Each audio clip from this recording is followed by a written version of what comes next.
มาเรียนคำศัพท์ไวยากรณ์หนึ่งกายจุดๆเลอควรจุดๆแล้วกายจุดๆเลอใส่แสดงถึงการตัดสินใจหรือการคาดคะเนที่คาดว่าจะเกิดขึ้นแน่นอนหรือผลที่อาจเกิดขึ้น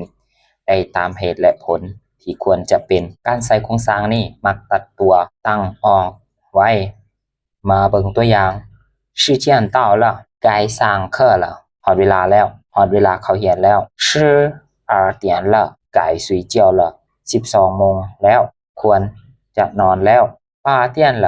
该出发了8โมงแล้วควรจะออกเดินทางแล้วข้อที่2简单徐强不语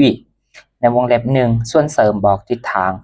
แบบเดียวในวงเล็บหนึ่งเนาะส่วนเสริมบอกทิศทางแบบเดียวคือคำว่าหลายมาหรือชื่อไปที่วางไว้หลังคำกรรมะเพื่อแสดงถึงทิศทางของคำกรรมะหลายจะแสดงถึงทิศทางที่เข้าหา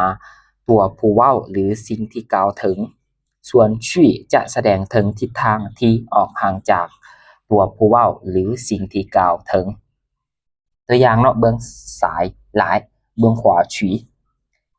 จินหลายเข้ามาจุนชื่อเข้าไปชู่หลาย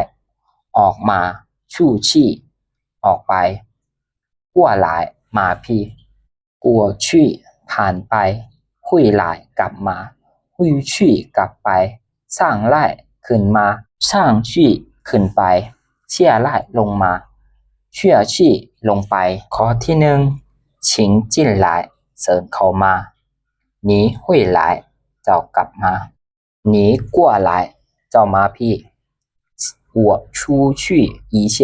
ค่อยออกไปเบอร์หนึ่งข้อที่3好好อย่างดีอย่างตั้งใจ好好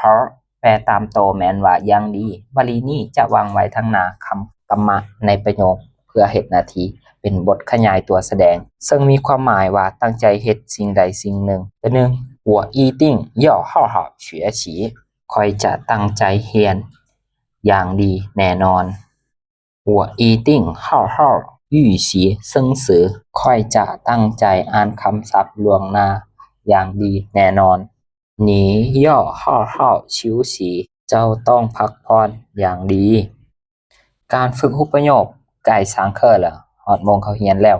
รูปที่1吃饭กินข้าวรูปที่2睡觉นอนรูปที่3理发ตัดผมให้มาเติมใส่หนังสือสีแดงเนาะ